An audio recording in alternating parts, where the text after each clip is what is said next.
ntegeera. Okay, Butereevu gwe ali ku mikutu gyaffe gino okuli Kojja Kagato exclusive okuli Focus TV wamu ne bannaffe aba Focus TV yange wonna wogambira nti kati nze ndaba kuzina emikutu gyokka tukubaza ekyensusso walinyo okubeera ng'okikola olunaku lwaleero nze ne Kojja twongere okutaanya ku nsonga oboolyawo ezamunywanyi we omugenzi Job Paulo Kafeero era ono ebigenda maaso mu ggwanga lyonna kwe kubeera nti okuziikulwa kwe okwabaddewo buli muntu kyamukubye wala era buli omu yayisiddwa mu mpisa ey'enjawulo. Ndi ne Kojja Kagato of course nga munywanyi we okwongera okutaanya butya na ngeri ki oboolyawo saa zino tuli kubadde ezitandise leero twagala tumanye dame naddala lyo lyali ligamba kyawo wakulu nnyo ate era na update ki eriwo olunaku leero. Kojja wange sebo nsanyusa okulaba kale mukama wange obulamu bugamba ki bwe butyo sebo tebuyinza kuba bulungi mbeera sebo mbeera bwetyo bwe bitambula nga buli kimu kyonna kijja kutereera twabadde n'obuzibu nti wabaddewo okukola ebintu ebitali bituufu kuba omuntu ye yaziikuddwa nkitegeera mu kuziikulwa kwe lwakuba tebayita mu misoso emisoso abantu abamu bankootinze waliwo no n'abadde bampalampa baafuna oda nze siwogera ku oda kanzijeko ne galubindi obalabe bulungi mba ntegeeza emitendera egiyitibwamu okuziikula omuntu yes giba gya buwangwa tegiba gya ddiini tegiba gya magye tegiba gya amaanyi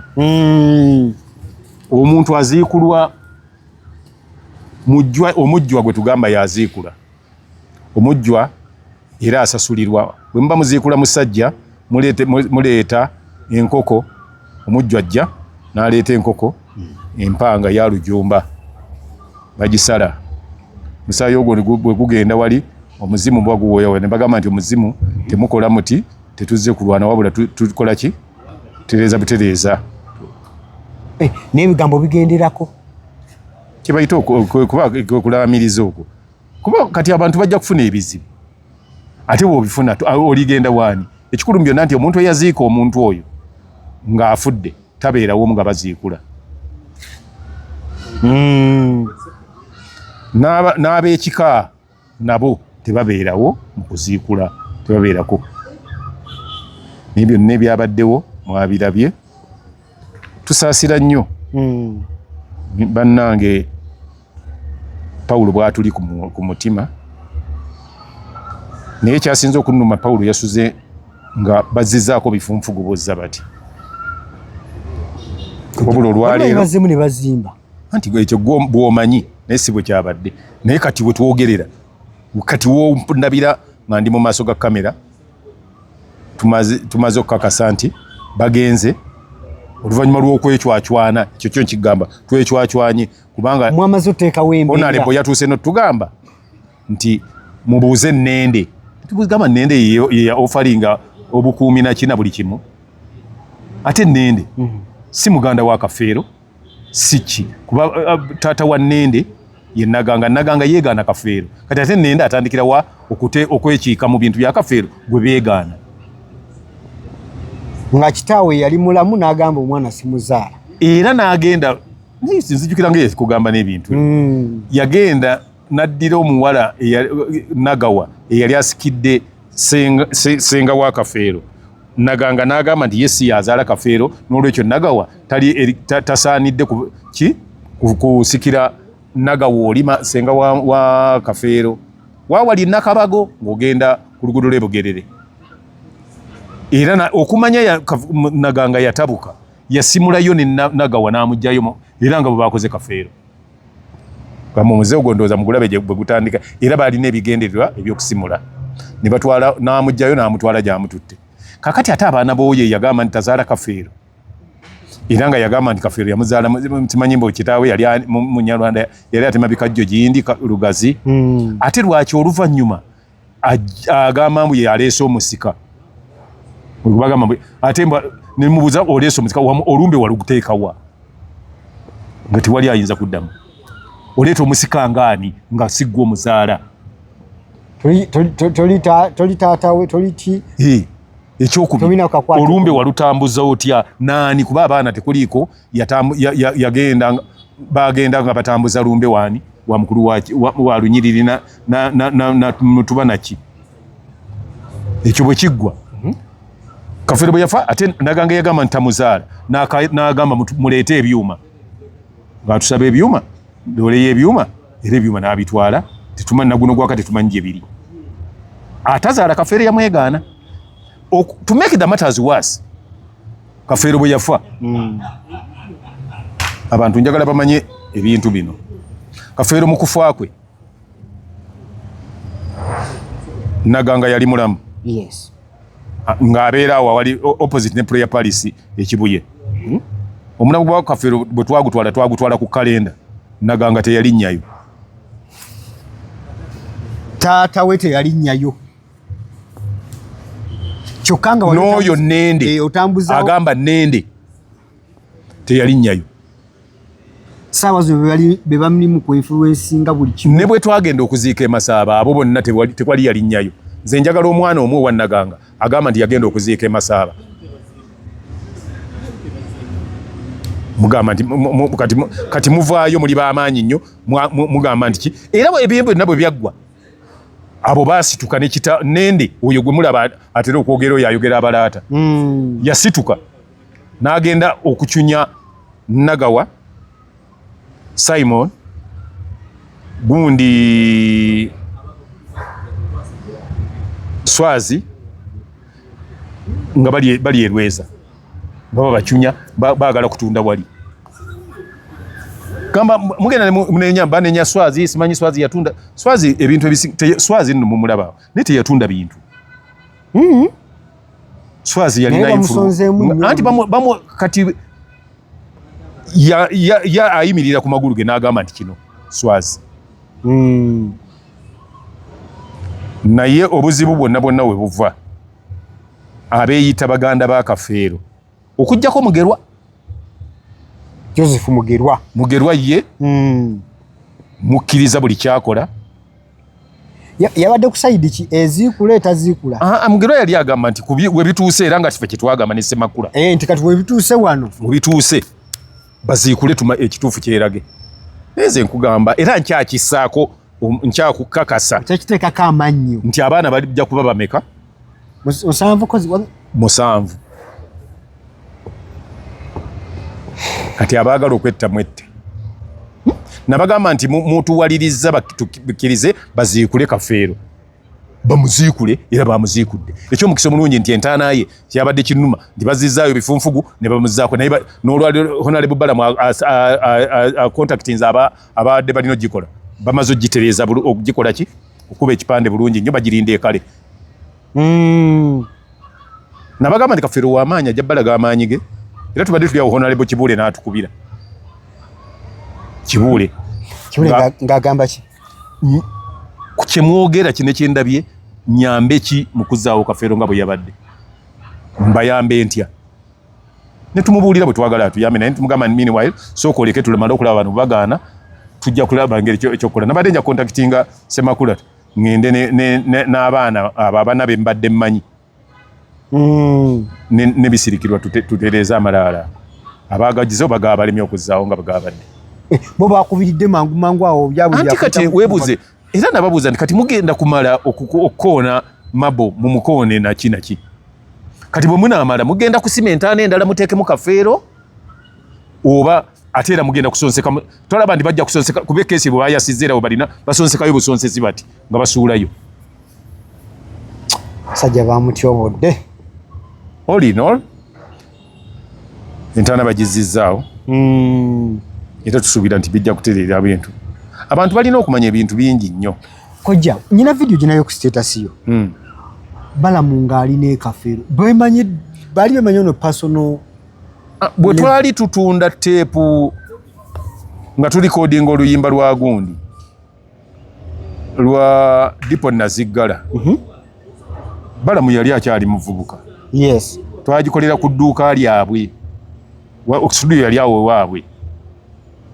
baali bamanyiganyeku era nebisirikirwa balamu nebisirikirwa tebogeranga oli minister nono ki bogeranga ab'omukwano nga twali ba mukwano audio nagiwulira eyo jali mukwano gwennyini ne movement season nanga buli zimu abeera mu balamu nga era kyovula n'okuvaayo yabadde ekyo nakyo kimulumiriza naye yatusenga yeetamiddwa balamu yeetamu abaana bye babadde ate yakikoze mu mutima mubi yatuuka ekiseera abaana ne batandika okuvuma ne bavuma ne Nantongo mwanyina wa Kafeero nga bali awo nga bali wa balamu nekimunyiiza n'agamba nti wadde si kirungi okukola kinaye okumalawo kusala eggoye Kafeero aziikulwe ye n'akola kimu kutambuza gundi kulaba nti wabeerawo minutes ezikoleddwa nti abaana bonna bazze ne bakkiriza azikule ne bagenda ne court order nga bwe yali egambye. So ekituufu kiri nti oba abantu bambi basoose kusonga nnyo mu lunywe mu minisita Balamu ono anti bajja nange nalinga bwe nkiraba naye ngera bwolaba nange nali ntabuse nga saagala bamuziikule naye oluvannyuma ne ŋŋamba naye lwaki embeera eno etuukawo ku Kafeero ng'amaze okufa oluvannyuma lw'emyaka 19 Kafeero aziikulwe nga mwetamiddwa Kafeero nagenda okutuuka Wassemakula nga asiibye awo atudde butuuza mbuuza nti ŋŋamba nti mbitegeeredde ku social media mbadde sibimanyi nange kwe nabitegeeredde nga naye ekyatulumye kubanga bafunye consent omuntu yali avunaanyizibwa ku Kafeero omugagu bisirikirwa ne landi we baziika Kafeero wennyini awo eyo paati waliwo eka 5 kuzandibadde nga za bisirikirwa kuba Kafeero yagamba tibisirikirwa gundi agiranga bisirikirwa bwafunanga eka 5 oludda lwaliko lwazimbangako. So wano we batuukidde okuziikula kojja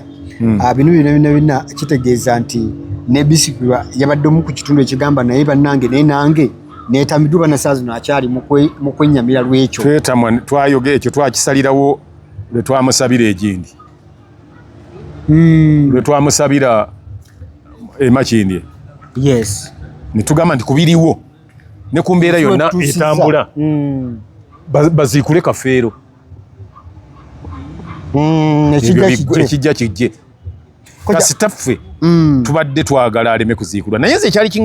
kiŋŋambisa nti tebaziikula Kafeero si lwakuba kutaataaganya Kafeero nze Kafeero mutaataaganya kyali tekinnuma nali njagala bamutaataaganye kuba buli nga tuno Kasoba yagamba yayimba oluyimba musaayi gwange kyenjagala kyokka kakati kumutaataaganya nga kijja tuyamba okufuna omusaayi omutuufu ababadde beerimbika baveemu naye ng'ate nze nali njagala ekintu kimu Kafeero bw'aba alina abaana be yali agambye kubanza yagamba nti alina abaana mu baana be nga njagala abaana abo babeere wamu waleme kubaawo nti ate ono baamugaana baakola ki kojja Kafeero wano watanafa teyateekawo mbeera yakusosola mu baana baawula yagamba nyina abaana mu baana bange n'akirekaawo era nakyeyava agamba nti abaana sirina gwe mpadde kintu kwate naawaanindekaani talina bamwana gwe yawaaki naye kati bwe banaamala okugira bwe bati DNA bwedda be banaaba baleese kuba nze nina be mmanyi nti bano baana ba Kafeero oba oyagala oba toyagala mbamanyi nsuubira nti kuyinza okweyongerako abaana ngaaba 3 ne bawera 10 bajja kuwera abaana 7 nagambye nsuubira abaana 7 kojja kyakisimbyeko amanyi tonnakivaako ekyo anti kuba soogera bintu bino kuva nti bali kyamuukiriza nze nkugamba nti Kafeero bwe banaakebera ku baana abo bonna oba bali 3 oba bameka be banaakebera nsuubira okweyongerako abaana be aba kuba waliwo n'abaana abamu be baleeta nga dokita yamala dde tugamba nti Kafeero kati takyasobola kuzaala kati ate abo babazaala ddi kojja kimaze osunsulamu mu 25 oba bameka bonna bonna be baleese bano abasunsuddwamu baddawa nze nina obafunira nze nabazaala bamama baabwe babafunire bakitaabwe babalage wa bakitaawe gwe bakugambyeko nti nno omwana ayinza okubeera awantu nga bamugaba awantu nga nyina tamanyi kitaawe mutuufu bamama bamubaafu kati nze nabatta temulinawo mbeera yonna mu mikwano gya Kafeero bateerawo mbeera kale ku eka ku eka 25 kati nkankubuulire Kafeero nga tannaba kwabizibwa lumbe nkankubuulire ekiraamo bwe kyayogera kuba tekiri validi nefe yayogera kuba omuntu wabanga yabiwandiika nannyini bintu nga yabyogedde ng'alina babigamba nga ne mu bigambo yabyogera biba validi. Yagamba nti abaana talina kyabawadde naye bisirikirwa kimukoze buyo kuba ntazadde mwana bisirikirwa naye bisirikirwa akwate ekyapa ekya kitereke akitwalire Sepiria Kizito Lwanga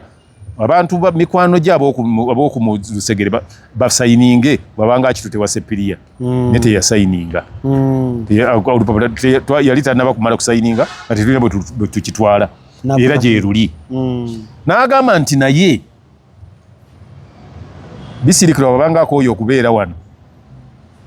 asalangako eka 5 ku ttaka eryo era n'azimbawo enju okuliraana we banziika asobole okunkuumira baleme kuntunda na kunsimula eka 25 eziriba zisigaddewo kuba yagamba nti ekyapa kya eka ameka 3 eka 25 eziriba zisigaddewo alizigabanya abaana bange kuluno kuliko abange alizigabanya abaana bange kati already abaana be tulina abaana nze bemanyi kati already bana DNA yasooka be yalaga kati bwe kunba kweyongeddeko abeyongeddeko nja kusooka okukola ekintu ekyo nkyogera era wagenda kuba okukayana kwa maanyi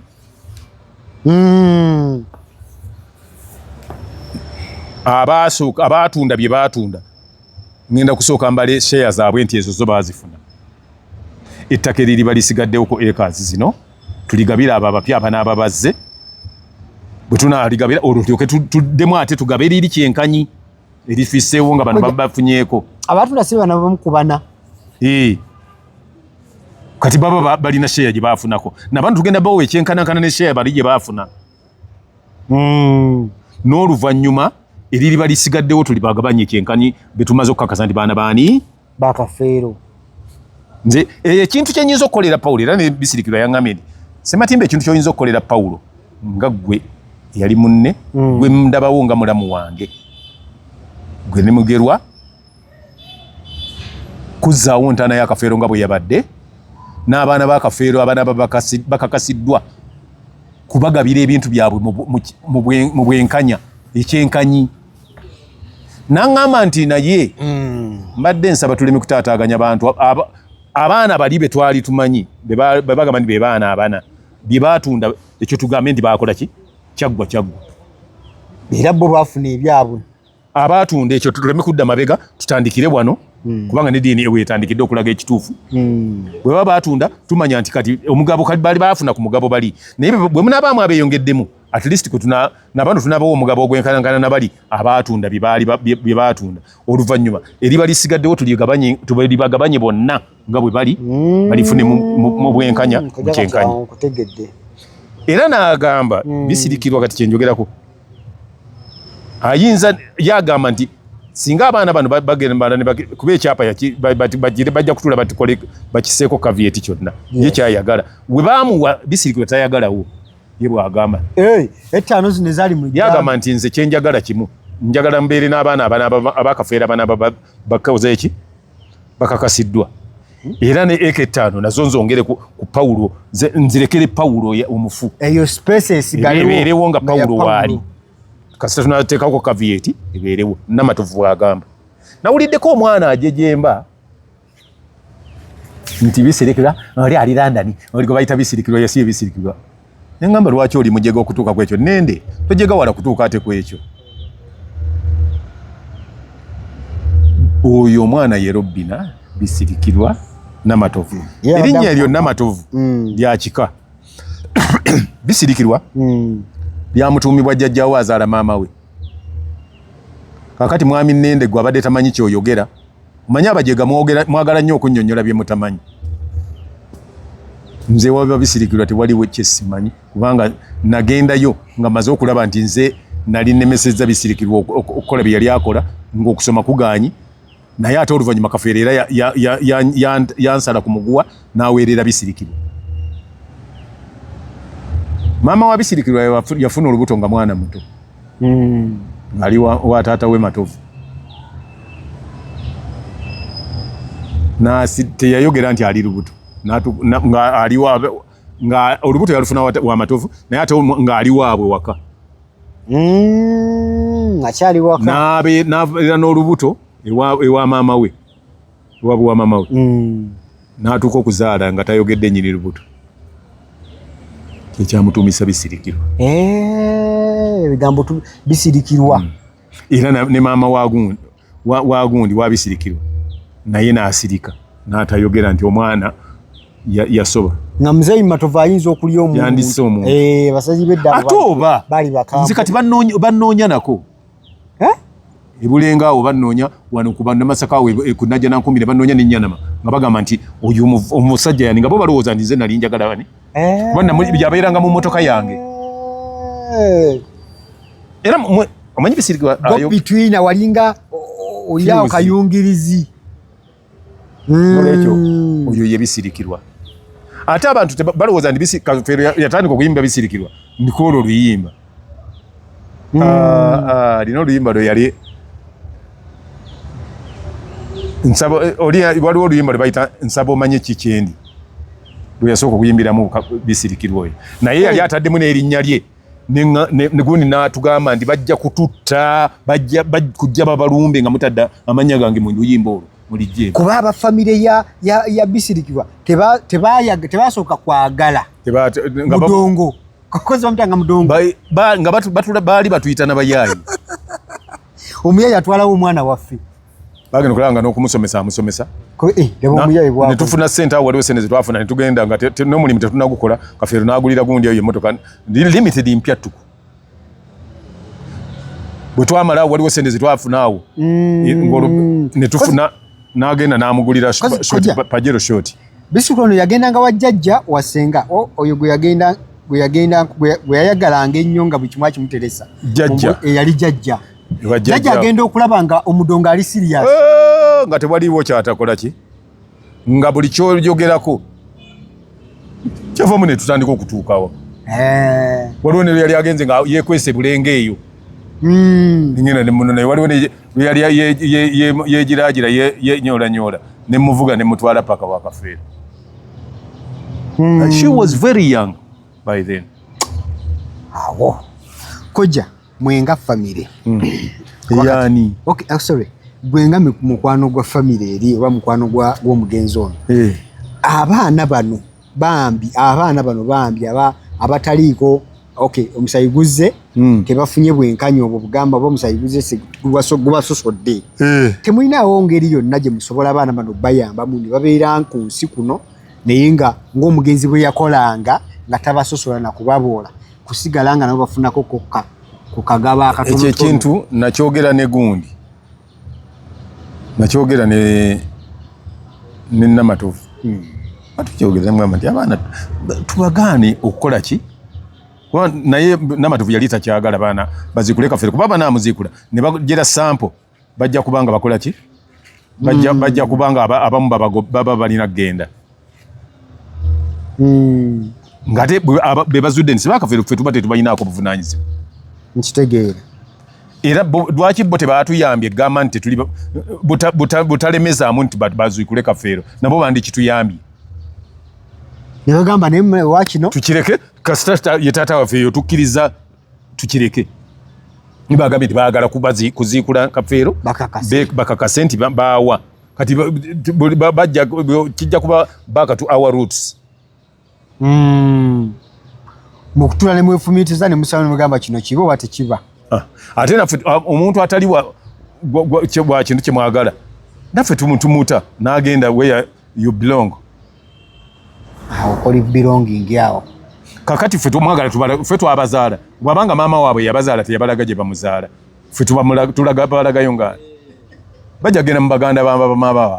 bababuuze nti mulowooza maama yatuzaalawa kuba ate toyinza bibuuza ate ffe ababadde bafuba okulaba nti tukusika tukuteeka eno ng'ate gwogaana. Kojja